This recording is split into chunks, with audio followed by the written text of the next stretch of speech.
What's happening, people? Dom here, sliding in from Lensprotogo and Lens Rentals. Welcome back to the channel. So let's not even pretend to ignore this absolutely monstrous thing going on here next to me. So this would be the Sony FX9 with all the fixins. Last week I was troubleshooting with a renter trying to figure out something with this. Luckily, we were able to figure out that problem for them, but then it was just sort of like looking at this half-built, half-realized FX9 rig and was like, let's keep this party going. Let's see how far we can take this thing. And we took it pretty far. So quick video today, pretty much just primarily have the goal of just like showing this thing off, having a little bit of fun with it, but of course like overviewing what's going on here and why. But B, of course, me being me, I also wanted to share like one pretty big gripe I have about this setup, as tremendous as it is. But more importantly though, at the end of this video, I want to open up that discussion to the comment section because I know other people have got to be sharing that same opinions on that specific FX9 topic. So what is that major gripe anyways? I guess you'll just have to make it till the end of the video to find out.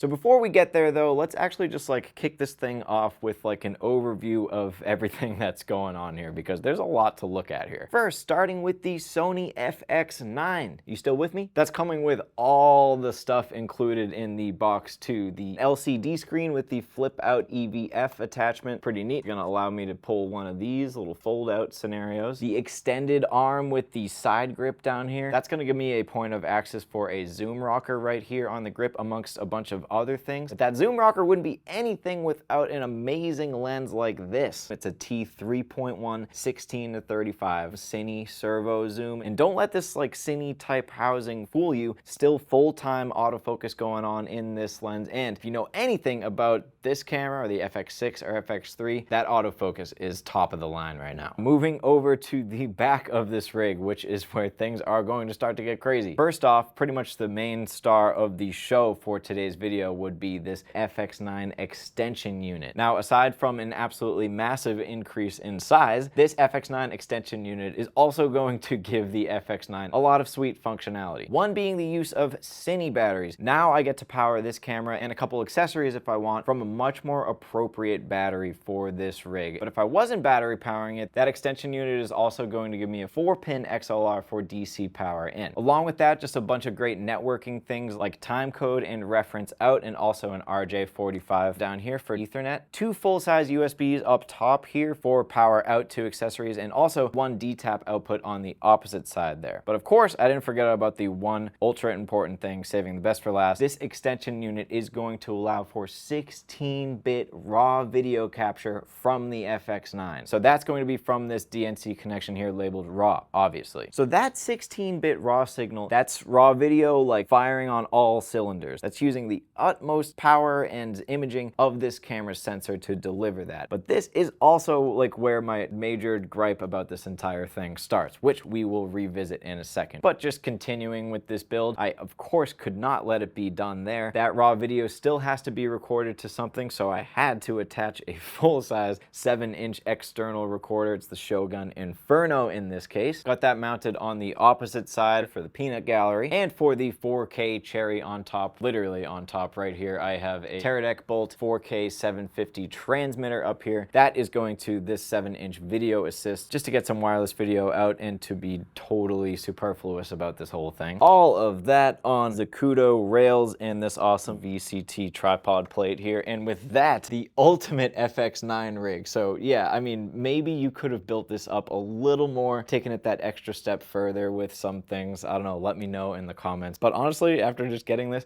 on my shoulder right now, I think I'd be a little wary to get anything else on here. Like, I'm absolutely getting into easy rig territory. And so like, don't get me wrong, as epic as this rig is, it took me until I got this thing fully built up, operated for a little bit, got it on my shoulder to realize that there are some things that are absolutely epic about this rig, but also some things that are just like a thorn in my side. So just to review the things I'm loving about this rig first, the synchronization and just compatibility of this lens with the FX9. This thing was literally made for this camera. It's just like an extension of this camera. Best of both worlds there, with the really nice pleasing bokeh and coatings on the lens, but also like ENG stuff like zooming right from the grip and that full autofocus capability. Wonderful. They're really living up to that marketing when they call these things like cine camcorders. This lens totally completes that idea. Now, something going on in camera, the FX9's dual native ISOs. So this allows for one little trick that I absolutely love doing. I actually pair that with the auto ND feature, another really neat thing the FX9 is doing, and I think those two work together really well. So on the FX9, my workflow for most things is actually stay in that high base of 4000, but keep ND on all the time. I go into a really dark room, just with one switch right there, I can actually flip off that ND,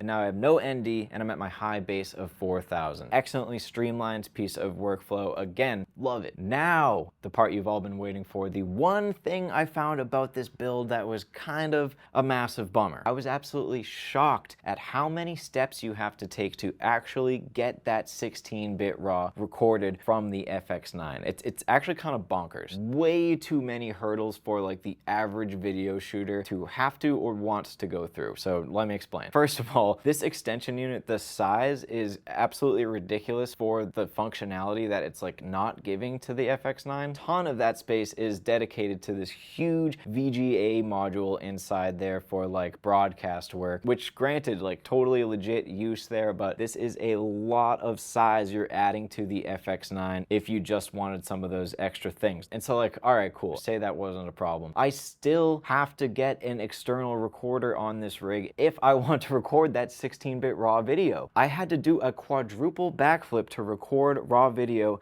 off the FX9. And sure, it's amazing looking, but it's only 6K, it's only up to 30p. But like, think about the other video systems Sony is competing with. Canon, Blackmagic, to name a few, that have excellent options for RAW video recording, whether they're internally or at least their external RAW process is way more streamlined than this. So now that begs the question. I said this was going to be a short video. Now I want to open it up to our community and really encourage you to let me know about this in the comment section. A, should Sony roll out another version of this extension unit that allows for some functionality from like less of like a broadcast standpoint and maybe more of like a filmmaking standpoint? One thing I would absolutely put in that, let's call it the extension unit 2, would be an SSD caddy in there and shoot that RAW like on board, like even though it's external. Like what, like that's what this whole thing should have been for. I was actually kind of blown away to find out that this extension unit did not do that, given the size of this thing. That begs for question number 2. What would you like to see in a Sony FX9 Mark II? What if we actually addressed some of these problems a little bit earlier in the pipeline, or make it so that users didn't have those in the first place? So that's it, everybody. Like I said, it was going to be a short one. Drop your opinion in the comment section here and we'll start a discussion. And also, if you happen to like this video, hit it with that thumbs up button down below there to let me know that you liked it. And also, way more importantly than any of that other stuff I was just saying, if you haven't subscribed to the channel, you can go ahead and click that subscribe button. That is going to keep you in the loop whenever we make new content. And once you've done that, you can hit that little bell button that's next to the subscribe button. That is going to keep you notified whenever we do so, which is every week. So happy shooting, y'all, and we'll see you in the next one.